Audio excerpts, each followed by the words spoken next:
No matter what accomplishment in history you look at, no matter what big feat of ingenuity or strength, teamwork, leadership, perseverance, no matter what you can look at history and point to, for every one of those big achievements and accomplishments, I will show you someone who was obsessed.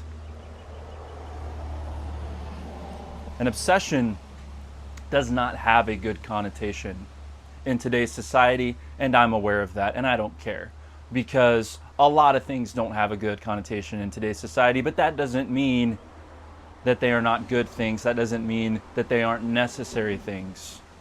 Some people don't want me using the word obsession. Some people don't want me using the word polarity.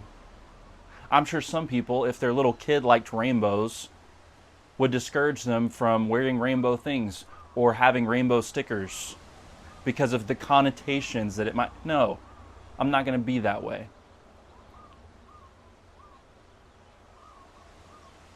I'm not going to let society dictate the meaning of words when their meaning transcends. I'm not talking about slang. I'm not talking about trendy things. I'm talking about commandeering the meaning of a word with an evil agenda to water it down, to sodomize it, to demonize it, right? I'm not going to submit to that. And so when people complain about my use of obsession, oh, that doesn't sound like all things in moderation, does it? Or, I don't know about obsession. That sounds kind of like a workaholic. Sorry.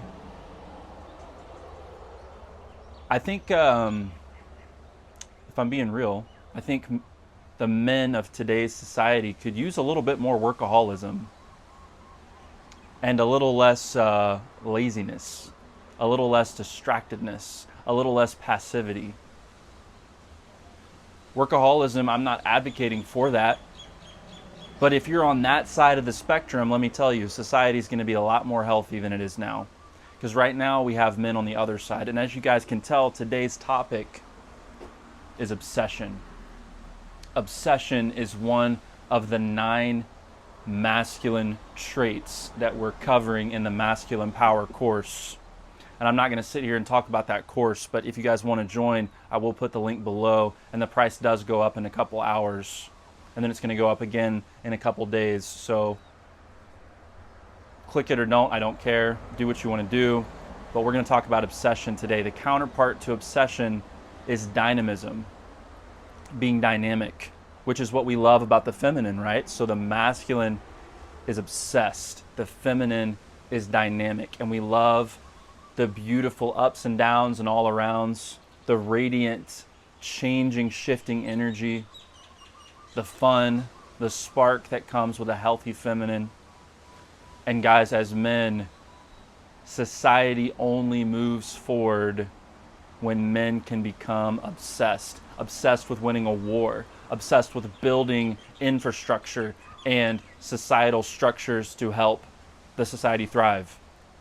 We only have the phone I'm recording this with, and the one you're probably watching this with was produced from obsessed men.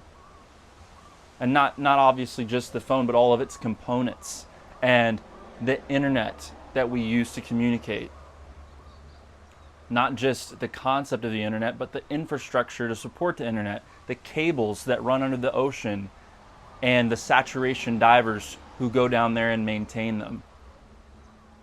Obsessed men. And these are things your pastor will not talk to you about.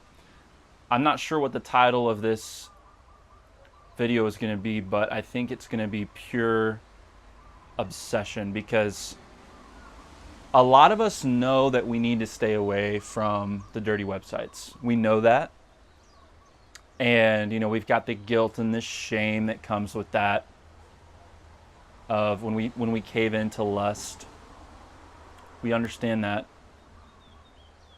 But what a lot of us don't understand is what purity really means. If I was just talking about purity this whole time, nobody would bat an eye, right? Oh, that's good. He's talking about purity. Men need to be pure, don't we know it? Guys, purity, we talk about purity in church circles and everybody thinks sexual purity, and that's fair. There's a reason for it. But it's so much more than that. It's so much more than that. Purity is the absence of corruption.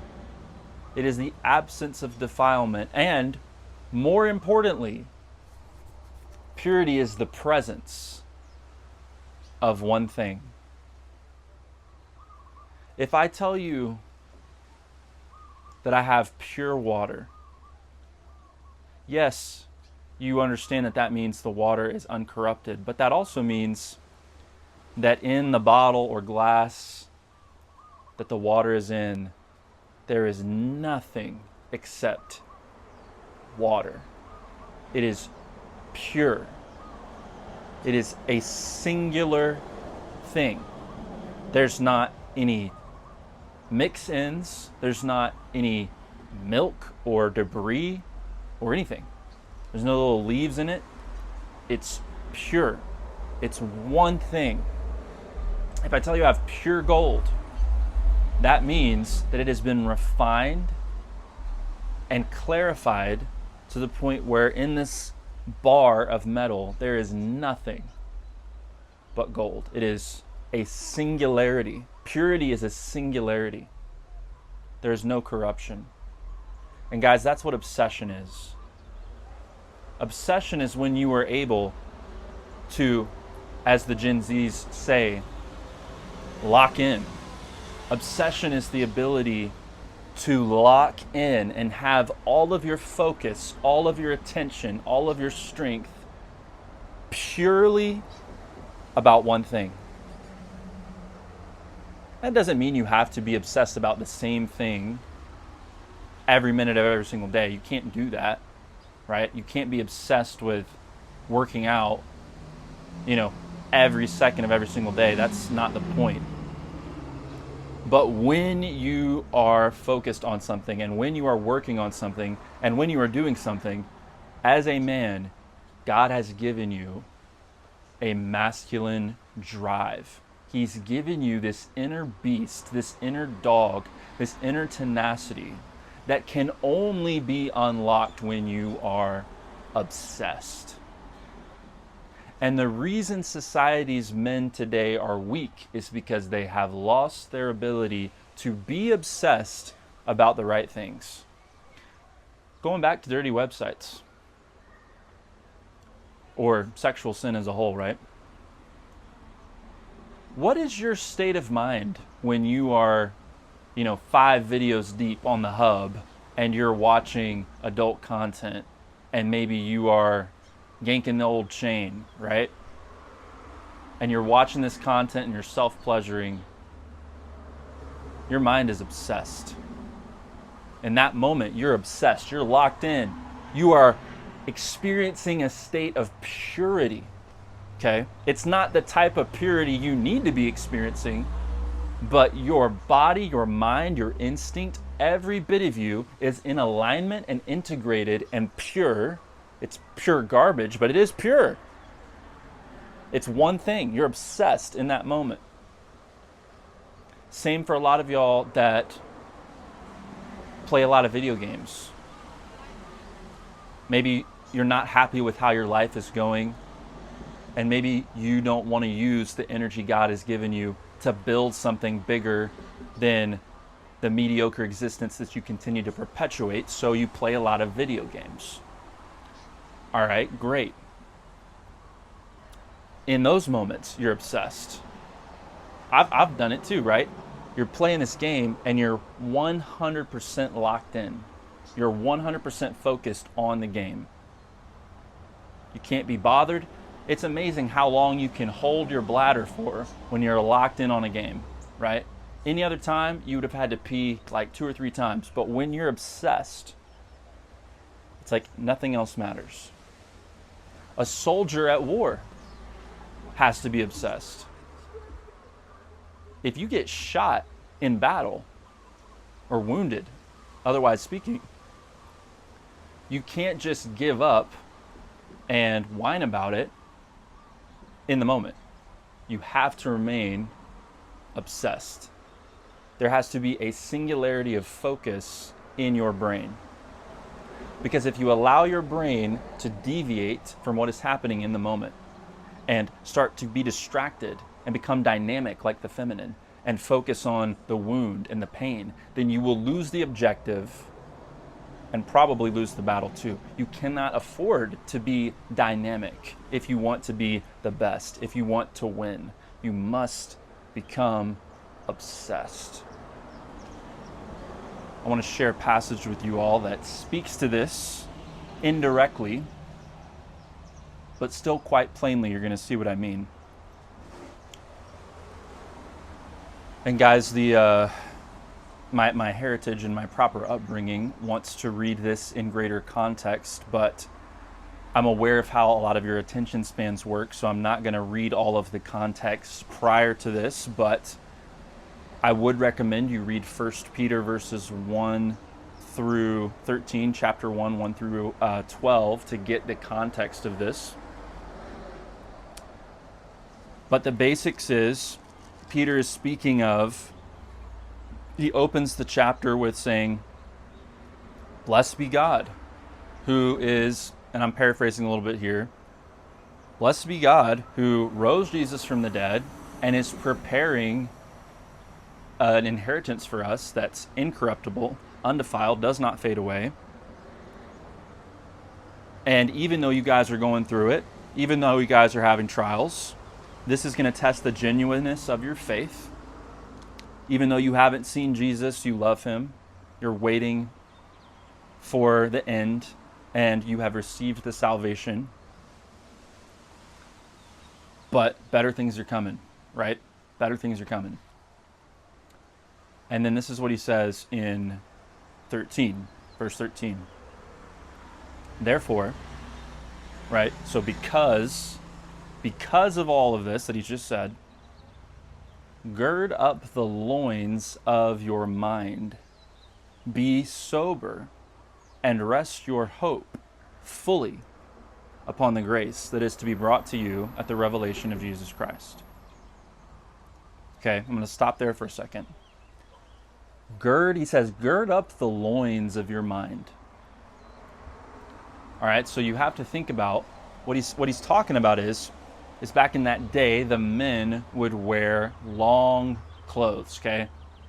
Long tunic, long robe, like coming down past the knees, okay? And, the wind is blowing and it's kind of flapping around, right? It's like kind of wearing a curtain, okay?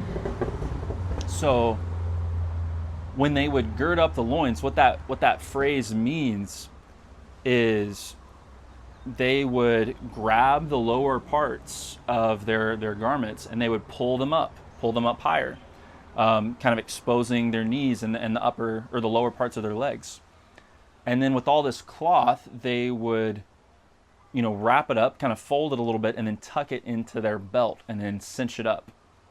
That's what it meant to gird up the loins. It meant to grab all of the floppy, loose ends that are dangling around your feet and tuck them into the belt and cinch them up nice and tight. Why? So that you could be at your maximum capacity. Because if you've got these clothes dangling around, you're not going to be very fast at running. You're not going to be very agile. You're not going to be nimble and able to stretch and move and be flexible and fight and run and build and work. Okay, you're going to be very limited. So gird up the loins of your mind isn't just some weird phrase with the word loins in it. It's saying, no, there are a bunch of loose, flopping around things in your brain that are distracting you and that are hindering you from your maximum capacity. So you need to grab that crap and tuck it away. Handle it. Deal with it. Gird it up, cinch it up tight.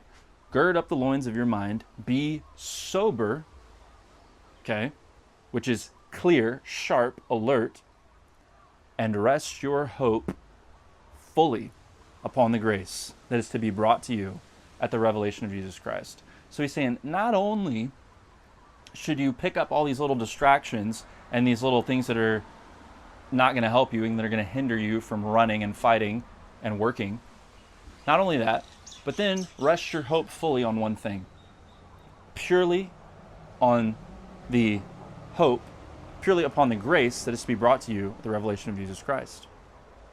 Verse 14, as obedient children, not conforming to the former lusts as in your ignorance. Not conforming to your former lusts. So this girding up the loins of your mind and this resting your hope fully upon the grace of Jesus is in direct opposition to what these people and what we have been previously doing, which is being conformed to the former lusts, right? When we talk about obsession, when we talk about purity, when we're talking about lust, it's all in the same category, because your ability to be locked in and focused and singular and pure is directly influenced by your sexual life. It's directly influenced by the shame and the guilt and the distractions and the lustful temptations that are flopping around, that are hindering you from locking in and being obsessed.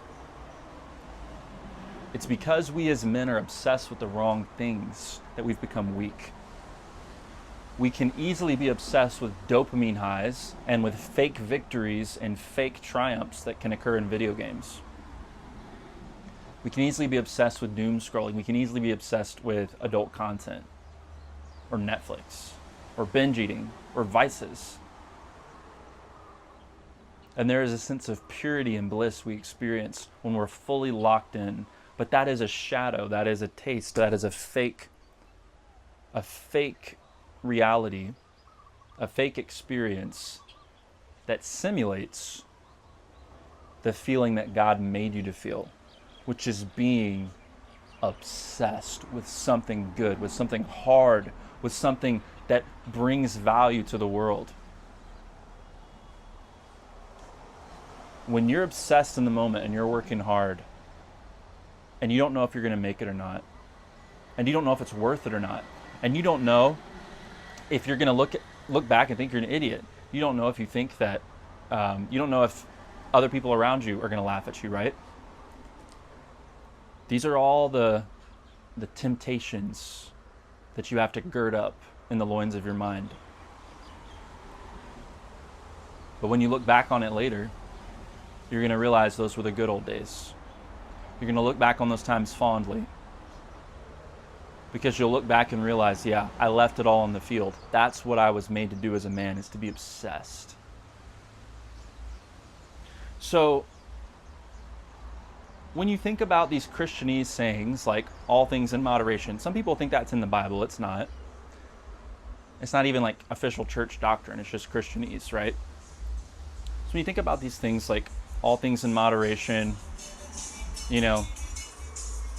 work-life balance, which I'm not opposed to that in theory, but a lot of times these people saying these things, just look at them. Look at them and ask yourself, do I want to be like them? The answer is probably no. Okay. Understand that the church, the Christianese group who promotes these is primarily women. And there's still some bitterness and still some defensiveness from kind of the overreach of masculinity, where there was too much workaholism, there was too much dysfunction. Understand that's coloring that a little bit. But if you look back at your life, even right now, some of the times, all of the times where you have felt most fulfilled and most satisfied, and looking back on moments with pride,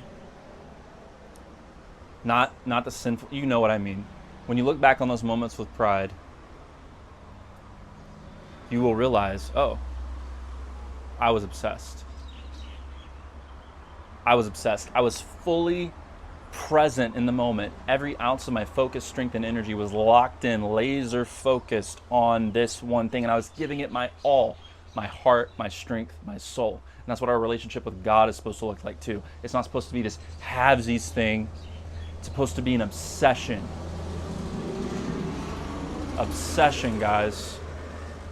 That is the only way you will reach your highest potential, is when you learn to take the limiter off, to take the governor off the engine, and to purge your life of distraction. As Hebrews 12 says, to lay aside every weight and the sin which so easily ensnares us, looking fully unto Jesus, running the race, locked in, focused. This is obsession. And your lack of purity in your sex life is holding you back from being purely obsessed. Because remember, what is purity? It's one thing. What is obsession? One thing.